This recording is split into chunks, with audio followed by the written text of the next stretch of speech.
Fine. Let's start. Number 10. The Lamb Shift. Picture the emptiest thing you can imagine. Not a room with the lights off. Not the deep ocean. I mean actual nothing. No air, no dust, no light. Just a clean, silent gap in the middle of space where nothing exists. Now put a single hydrogen atom in that gap. One proton, one electron. The simplest atom there is. In 1947, two physicists named Willis Lamb and Robert Rutherford decided to measure that atom more carefully than anyone ever had.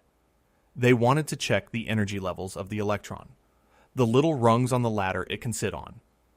And there was a theory, a very good theory, written by Paul Dirac, that told them exactly what they should find.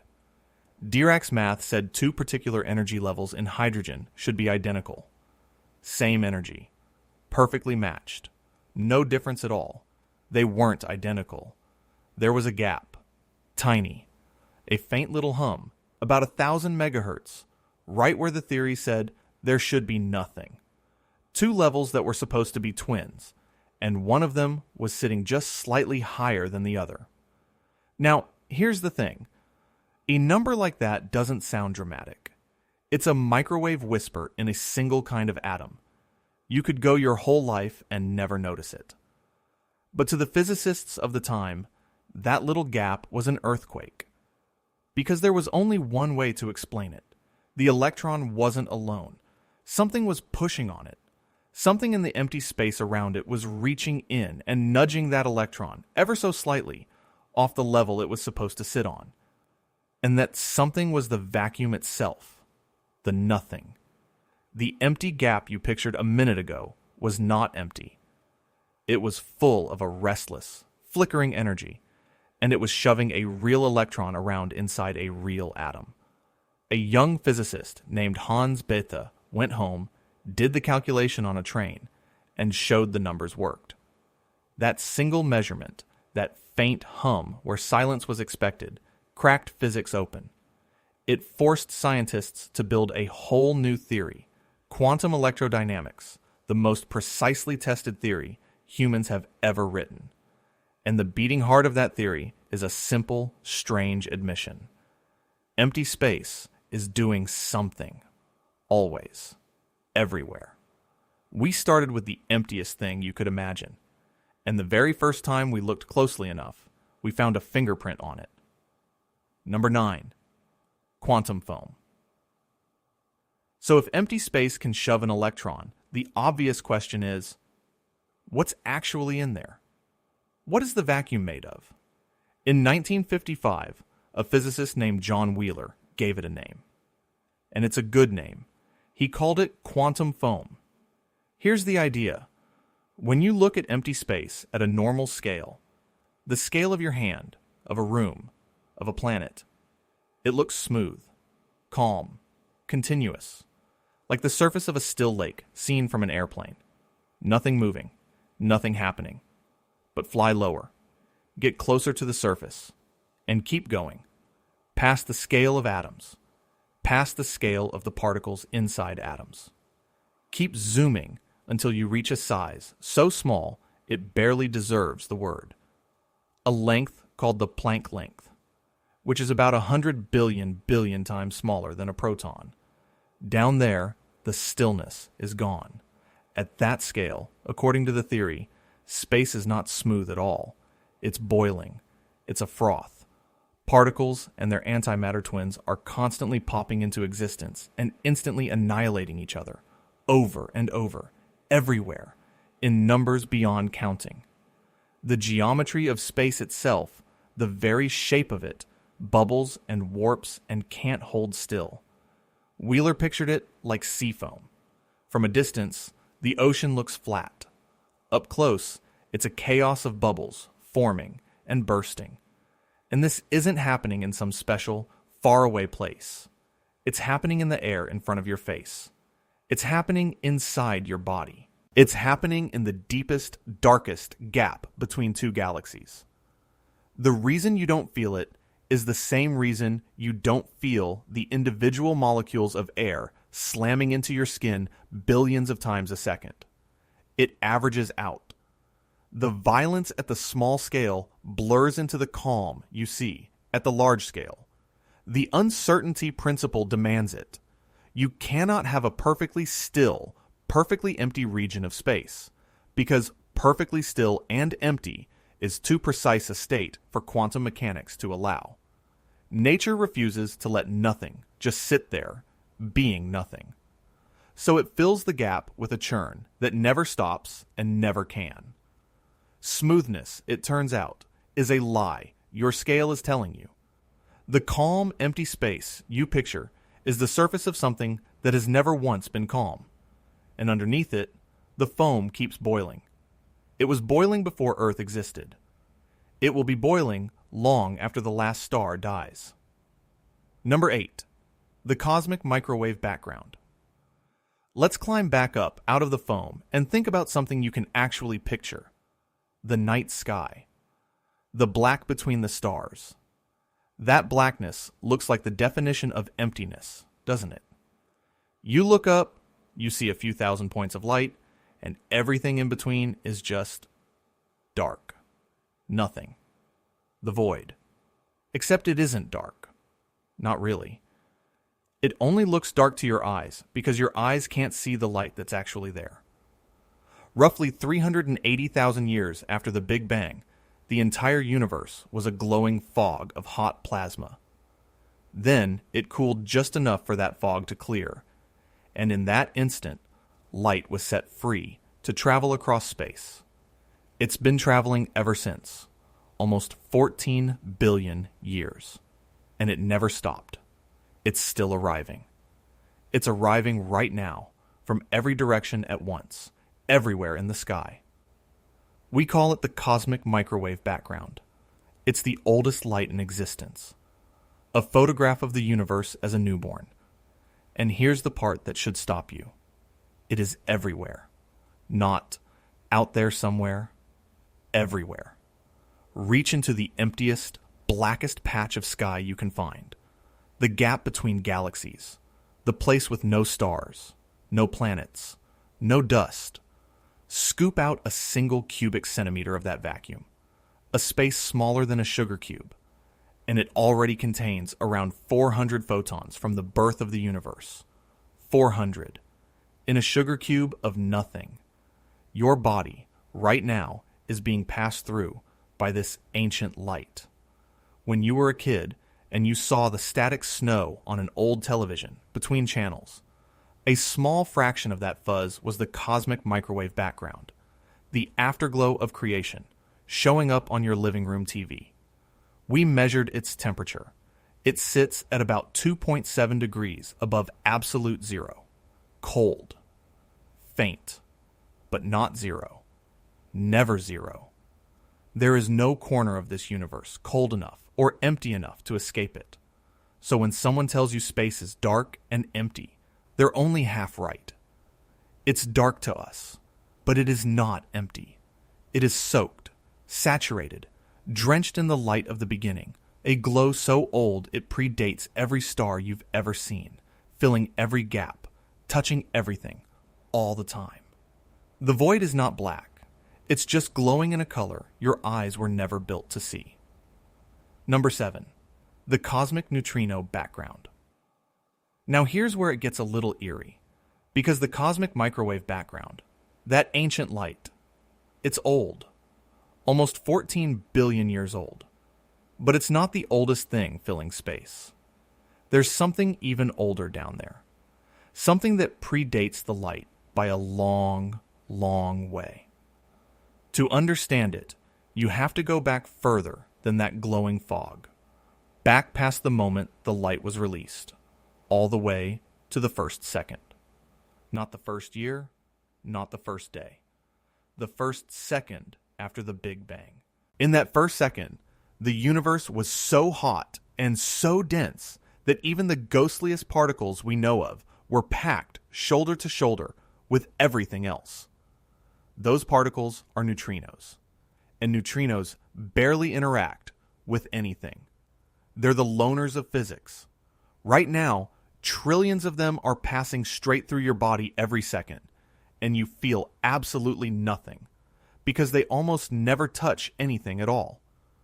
A neutrino could fly through a wall of solid lead a light year thick and probably come out the other side unbothered. About 1 second after the Big Bang, the universe expanded and thinned out just enough that even these antisocial particles stopped interacting.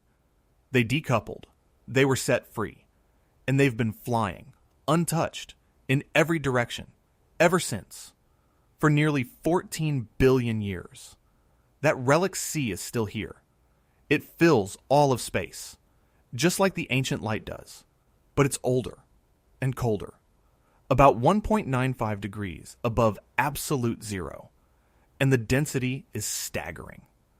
In every single cubic centimeter of space, again, that sugar cube of empty, there are around 336 of these relic neutrinos streaming through right now from the universe's very first second. 336 of them in every sugar cube, everywhere, including the sugar cube of space currently occupied by your heart. They are the oldest travelers in existence. They were flying before the light was free, before atoms formed, before the first star, and they will keep flying, essentially forever, threading through you and the planet and the empty dark between galaxies without ever slowing down, without ever stopping, without ever once announcing themselves. You have never felt them. You never will. But they have been passing through you your entire life, a silent tide from the beginning of time, and the emptiness you thought surrounded you is thick with them. Number 6. The missing baryons. Okay, let's talk about a genuine embarrassment. One of those moments where science had to quietly admit it had lost something enormous. Not dark matter, not dark energy. Those are exotic, mysterious things. I'm talking about ordinary matter. The normal stuff. Atoms. Protons and neutrons. Physicists call them baryons.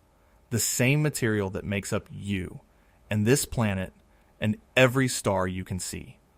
For decades, we had a problem. We know, from the physics of the Big Bang, almost exactly how much ordinary matter the universe should contain. The recipe is well understood. And when astronomers went out and actually counted it all up, every star, every galaxy, every cloud of gas they could find, they came up short, way short. 30 to 40% of the ordinary matter in the local universe was just missing. Not exotic matter. Not the weird invisible stuff. Regular atoms. Nearly half of them unaccounted for. Gone.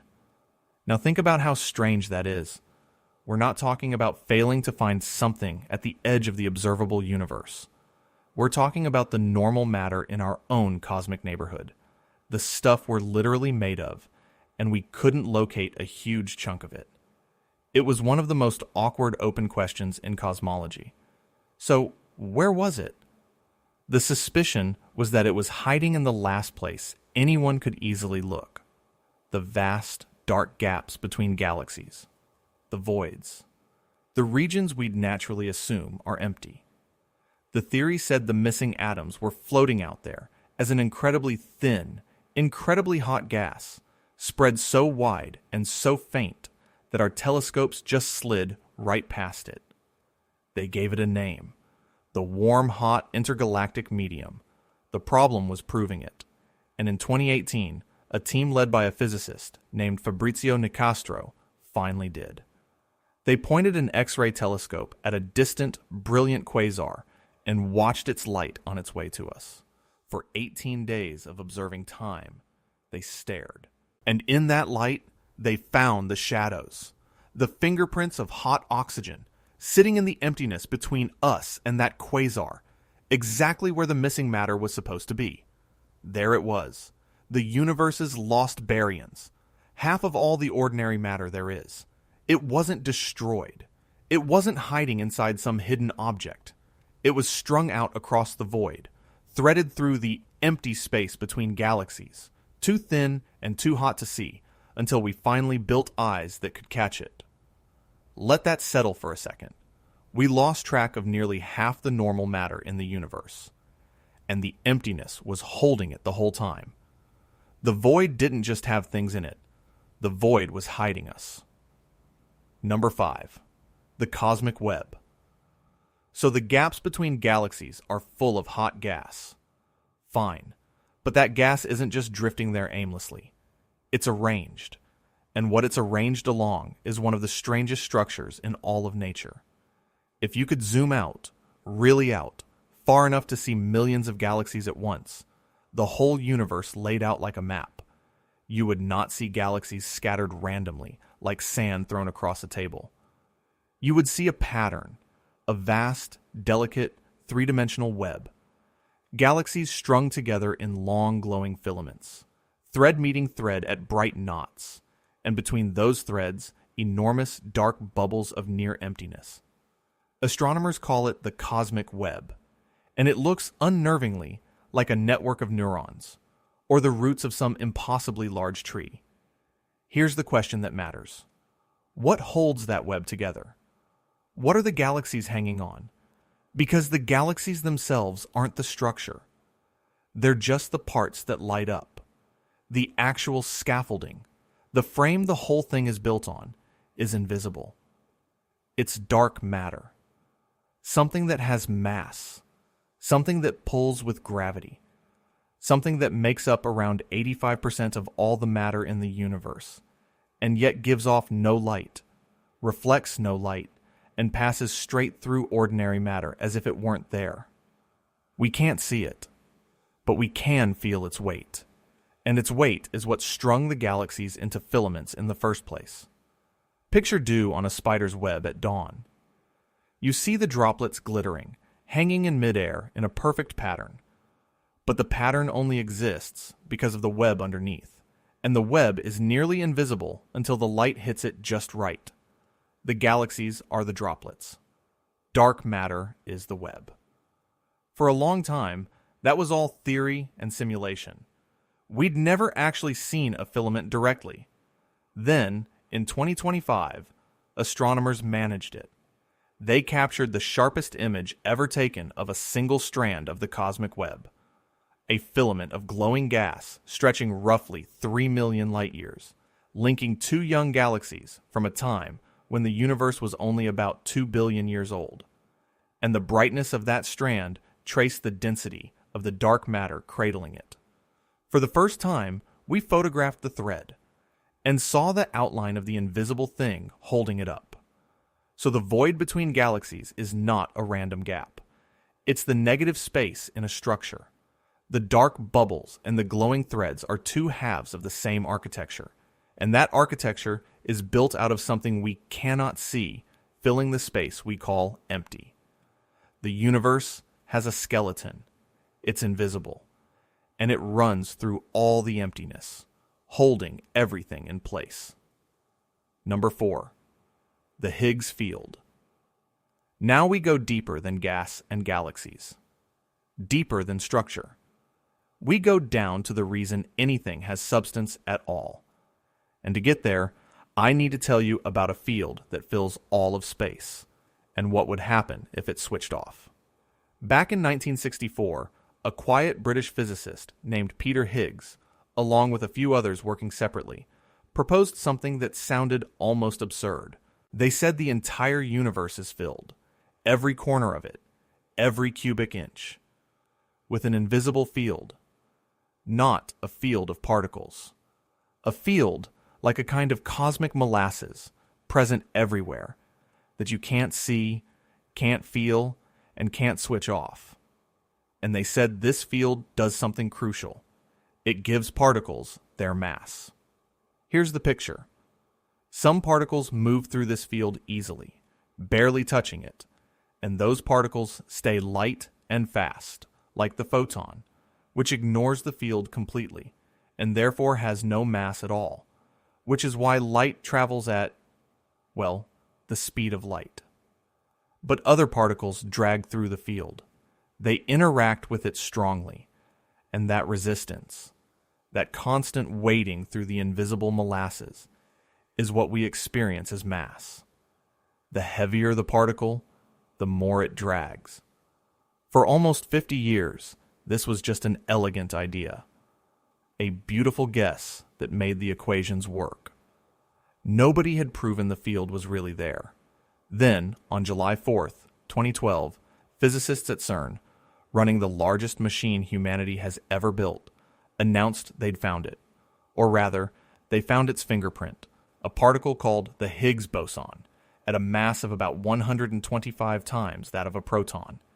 And the existence of that particle confirmed the existence of the field. Peter Higgs, by then an old man, was in the room. He wiped away tears. A year later, he had a Nobel Prize. But I want you to sit with what this actually means, because it's easy to skate past. Every bit of mass in your body, every gram of you, every atom, every star in the sky, every planet, has the mass it has because it is constantly interacting with an invisible field that fills what we call empty space. And here's the unsettling part. If you could reach out and switch that field off, just for one instant, every elementary particle would lose its mass. Instantly. Everything would fly apart at the speed of light. No atoms, no molecules, no stars, no planets, no you. The universe would dissolve into a rush of massless particles streaming away forever. The only reason you are a solid, substantial thing sitting here, the only reason matter can even exist, is that all of space, the empty space, is filled with something holding it together. You are not standing in the void. You are being held up by it. Number 3, the Schwinger effect. So far, everything filling the void has been passive. Light passing through. Neutrinos streaming by. A field quietly lending mass. Even the quantum foam, boiling away, mostly cancels itself out. Particles appear and vanish so fast they never quite become real. But what if you could reach into that emptiness and pull something out? Not borrow it for a fraction of a second. Take it. Make it real. Make it stay. You can. In principle, you can literally tear matter out of nothing. The physicist Julian Schwinger worked out how. Remember the quantum foam? Those particle-antiparticle pairs constantly flickering in and out of existence in the vacuum? Normally, they're what physicists call virtual. They pop up, they exist for the tiniest sliver of time, and they annihilate each other and vanish before they can become anything permanent. The universe lets them borrow a little energy, but it always collects the debt immediately. Now imagine you take an electric field. The same kind of field that makes static cling or powers a light bulb. And you crank it up. Not a little. Enormously. Beyond anything in ordinary experience. And you point it at the vacuum, at empty space. If that field gets strong enough, something remarkable happens. When one of those flickering virtual pairs pops into existence, the field grabs the electron and the anti-electron and yanks them apart. Hard and fast, before they can find each other again and annihilate. It pulls them so far apart, so quickly, that they can't collapse back into nothing. And in that instant, the debt is paid off by the field itself.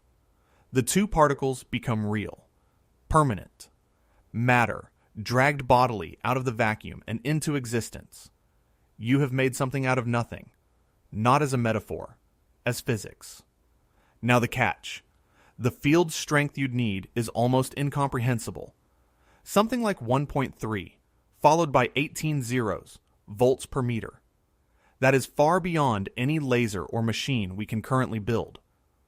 We haven't produced the pure effect in a lab yet, though we're inching closer with the most powerful lasers on Earth, and we've seen its cousins in related experiments. The theory itself is rock solid. It falls straight out of the same quantum electrodynamics that the Lamb shift gave birth to, back at number 10. But think about what it's telling us. The vacuum is not just fizzing with fleeting ghosts. It has enough latent reality in it that, with a hard enough pull, those ghosts can be made flesh. The particles are already there, in potential. The emptiness is loaded. Empty space is not the absence of matter. It's matter, waiting, held just below the surface. And if you pull hard enough, it will hand you something real and let you keep it. Number 2, dark energy. Here's a fact that took me a long time to really absorb, and I still find it hard to hold in my head. The single most abundant thing in the entire universe, the thing there is more of than anything else by far, is the energy of empty space. Let me explain how we found out. In 1998, 2 competing teams of astronomers were measuring how fast the universe's expansion was slowing down. Everyone knew it was expanding. That's been settled since the 1920s. And everyone assumed gravity was gradually putting on the brakes, pulling everything back, slowing the expansion over time. The only question was how fast. They got their answer, and the answer was insane. The expansion isn't slowing down, it's speeding up. The universe is flying apart faster and faster with every passing year, as if something is pressing on the accelerator, pushing all of space outward against the pull of all its gravity. Something with enormous power. Something we could not see, could not identify, and had no name for. So we gave it a placeholder name, dark energy. And when the numbers came in on how much of it there is, the result rearranged the whole picture of reality. Everything you can see, every star, every galaxy, all the gas, all the dust, all the ordinary matter, adds up to about 5% of the universe. The invisible dark matter we talked about, the cosmic web scaffolding, is around 27%, and the rest, roughly 68%, more than 2/3 of everything that exists, is dark energy. And the leading explanation for what dark energy is? It's the energy of the vacuum itself. An intrinsic energy belonging to empty space, the same at every point in the cosmos. Here's the tell that gives it away. As the universe expands and makes more space, there is more dark energy, because the energy belongs to the space, not to anything in it. Make more emptiness, and you make more of this force. The nothing generates the very thing that pushes it wider. So the dominant feature of our universe, the thing that will decide its entire future, whether it expands forever into cold and dark, is a property of the vacuum, of nothing. And now the twist, because this is the part that keeps physicists up at night. When we try to calculate how much energy the vacuum should have, using our best theory, the quantum foam, the flickering particles, all of it added up, we get a number, and that number is wrong, not a little wrong. It overshoots the amount we actually measure by up to 120 orders of magnitude. That's a 1 followed by 120 zeros. It is, without exaggeration, the worst prediction in the history of science. Think about that. We know empty space has energy. We can measure its effect on the entire universe. And our deepest theory of what empty space is misses the answer by the largest margin any theory has ever missed anything, which means the most abundant thing in existence, the energy of the void, is also the thing we understand the least. It's right here. It's everywhere. It's most of reality. And we have almost no idea what it truly is. Number 1, everything is made of nothing. We've spent this whole countdown finding things hidden inside the emptiness. Ancient light, ghostly neutrinos, lost matter, invisible webs, a field that gives us mass, particles you can pull out with a strong enough grip, an energy that fills all of space and drives the fate of the cosmos. But there's one last idea, and it's not about something hiding in the void. It's about what the void actually is. Because the deepest theory we have doesn't just say the vacuum has stuff in it. It says the vacuum is the source of everything, and that you and I are not separate from it at all. Here's the picture modern physics paints, and I want you to really try to see it.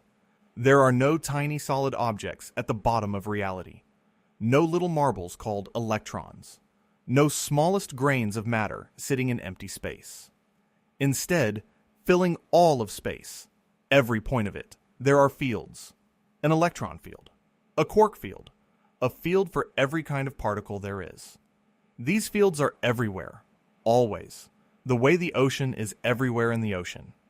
And a particle, an electron, a photon, a piece of you, is not a thing placed into that ocean.